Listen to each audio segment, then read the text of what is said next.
What's up, guys? Pastor Christian here, and today we're just going to do something a little bit different, right? We're going to talk today about the ethnic church. What do we mean by that? Each and every one of us are of a different ethnicity. White, black, brown, yellow, whatever. I'm just kidding.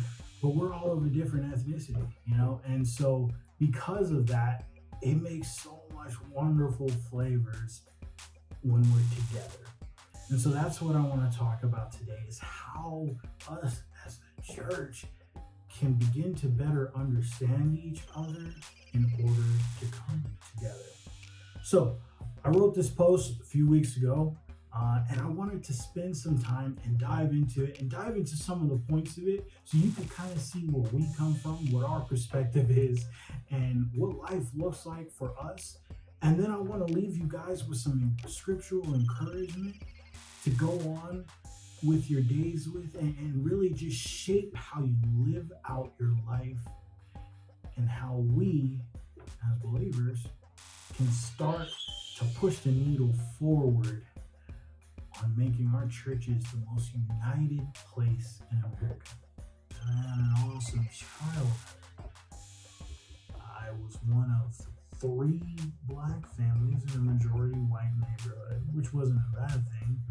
But I wanted to share with you guys some of the experiences that I learned being black in a white neighborhood, and Celina has the same experience. So she's going to share some of her experiences that she went through doing this. And so I'm going to actually start with Celina and let her speak her side first. Okay, yeah. I was raised in Rio Rancho, New Mexico. So by the name alone, you could assume that there's not many African Americans there. And I actually had a great childhood, though. I really did, And as a young child, as a very, very young child, I didn't see race.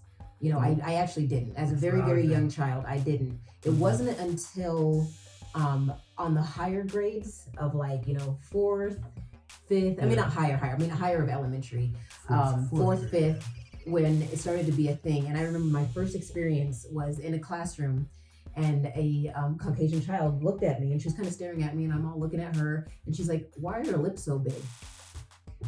And it was the first time I was like, "Whoa, my lips are big." And so I did walk around for for a month going, and that's when I became truly aware that, wait a minute, I'm black, and I'm one of the only black people in this whole entire school, if not the only one in a few of my schools. So that's when it dawned on me, and it did make a difference in my life, starting at that point. So, once we hit the teen years is really where things started changing. And for me in particular, I had to start learning as a young black male how to deal with police officers. And so, Celina, how did you deal with that before I get into my experience? Yeah, well, I actually was dating a cop for quite a few years, 3 years. And he was actually a Caucasian cop, interestingly enough. And it was really interesting to hear his perspective when he would come home. Some of the things he was learning and would have to deal with. And a lot of the things came out of, just statistics and things like, what they would see on the streets and what they would see in person. But what he was learning and what he was seeing did sort of prepare him to deal with African Americans in a certain way. It's sad that a lot of our people are still having to deal with stereotypes that oftentimes are not even their fault, and oftentimes that we're trying to get away from, and it's just getting put back onto us. And a lot of these things that are happening nowadays are happening mainly because of stereotypes. Whether they are living them or not living them, there's a mindset put behind those stereotypes, and that's what's kind of keeping us in those boxes. Yeah, so for me, mostly it's just learning how to operate around them. My mom taught me from an early age how to get pulled over correctly, how I would put my hands on the steering wheel, proper positions, yes sir, yes ma'am, ask them if I need to get the wallet. And all of this was in order to assure that I wouldn't get killed. And so this isn't a terrible thing to learn because cops go through a lot every day. I love cop shows myself, and I see, first 48 and then some of the things that they go through. I'm like, man, this is harsh. So I don't, blame them for being scared for their safety. But in certain situations, due to the color of our skin, I've been pulled over, and following those rules have made these instances go as clearly as possible, as smoothly as possible, by just following the simple rules that were taught to me as a child, as a young Black child. I just cry. All right, so one of the next things I learned was how not to appear like a criminal, right? So this was essentially, in other words, I learned how to dress. I had an experience, and Celina will share an experience that she had as well. I had an experience where, I was in a shop, and from the second I walked in, that security guard was watching me. But the reason why was because I had a hood. I had a baggy hood, and I had my hands in my pockets. And so, I told you guys, I love my crime shows and all that stuff. So if I see a dude walk in the door with a hood on and his hands in his pocket, it does kind of look suspicious. And so, especially as an African American man, I learned this is not okay. This is not the way to walk into a place. So I learned never to wear a hood in a store. And if I was going into a store, then hey, I needed to have my hands out of my pockets. So, Celina, what was your experience? Okay, so mind you, for you fashion police people, I grew up when it was like in the 90s, early 2000s. So we were trying to be cool, right? It was the dark style makeup that y'all try and copy. But anyway, it was the dark lips, right? And then we would wear these cute little bandanas on our head. They weren't even always blue and red, because blue and red usually signifies gangs. I had a cute little purple one, right? I was rocking a purple one. I had my overalls. I had some cute little overalls, but they were baggy. Right? Think of TLC. That was me. I was totally rocking. I don't know if they know who TLC is. You don't know TLC. Y'all need to know. Ask somebody. Ask somebody. Yes, I'll show you a clip. So this is TLC. All right. So yes. So that was me. I was rocking the T-balls, right? I was rocking the cute little outfit. And I was shopping, and I'm looking at all the clothes, and I just noticed, like, this security officer, he was obvious, ladies and gentlemen. He was not trying to hide the fact that he thought that I was suspicious. He was, like, right there, and wherever I moved, dude was, like, following me, like, straight up following me, and I, like, looked at him, but then I had to take a moment, though. Because although I was offended that he was following me, I had to think about what I was wearing. Even though it was a purple bandana, I was rocking it on my head. I could look like I was up to something. Although I was offended that I was being followed, I did understand why. It just sucked because I did even say this to my friends. I was like, it's purple.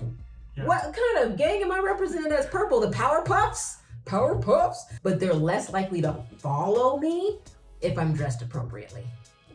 True story. All right, so the next lesson learned was the way you talk matters. My voice, once people hear me, it's usually a disarming matter. You just look at me like, man, that dude looks kind of tough and scary. But the way you talk matters. And what I learned about this is that speaking in correct English with correct grammar, correct punctuation, and pronunciation. It makes all the difference in the world, especially for people of color.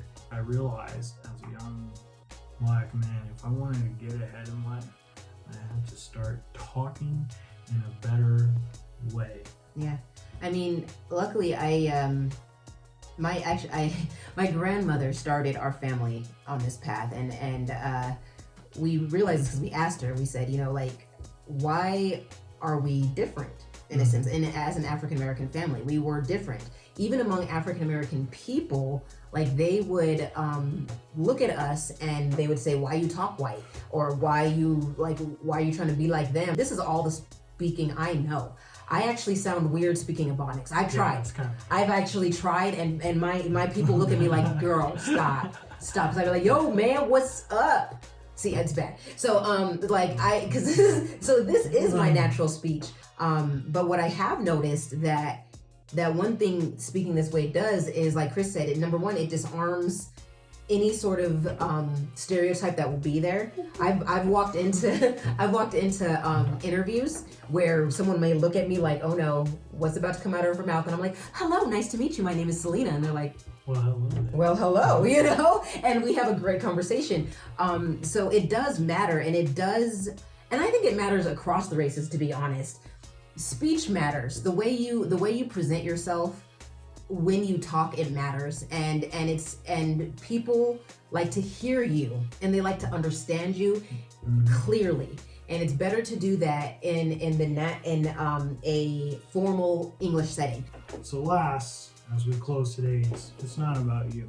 And I think this is one of the greatest lessons for really any of us to learn. But for African Americans, we learned it in a harsh way. The best way I can describe this is how things were going to stores as I got older, as I started having children and whatnot, especially daughters. I have girls, and so I started going to the stores and trying to pick out Barbie dolls and things like that, and I started noticing the lack of dolls that looked like us.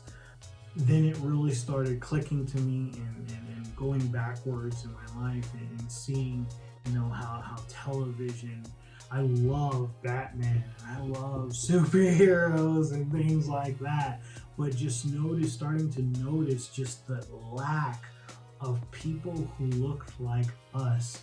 And so I want to close with this verse, and it's an awesome verse. It's out of Acts 17, 26 through 27. And I want to share that with you guys right quick. It says this: "And he made from one man every nation of mankind to live on all the face of the earth, having determined allotted periods and the boundaries of their dwelling place, that they should seek God and perhaps feel their way toward him and find him. Yet he is actually not far from each one of us." So this verse, I think, perfectly sums up the issue of the ethnic church. It says he made one man he made from one man every nation of mankind to live on all the face of the earth, meaning we all come from the same person, y'all. We are brothers and sisters. It doesn't matter if we're black, white, Chinese, Mexican. I love Mexican food. Side note. It doesn't matter where we are from. We came from the same person. So we are brothers and sisters. And it goes on to say that they should seek God and perhaps feel their way towards him and find him. We got one purpose. We are brothers and sisters, and we have one purpose, and that purpose is to seek God and find God in all that we are doing. Stop worrying about this person looks like this person's got more darker than this person, whatever. We come from the same blood. We're brothers and sisters in Christ, and we have one mission: seek Christ. So thank you so much for inviting me to the conversation. That was great. Good times. Love y'all.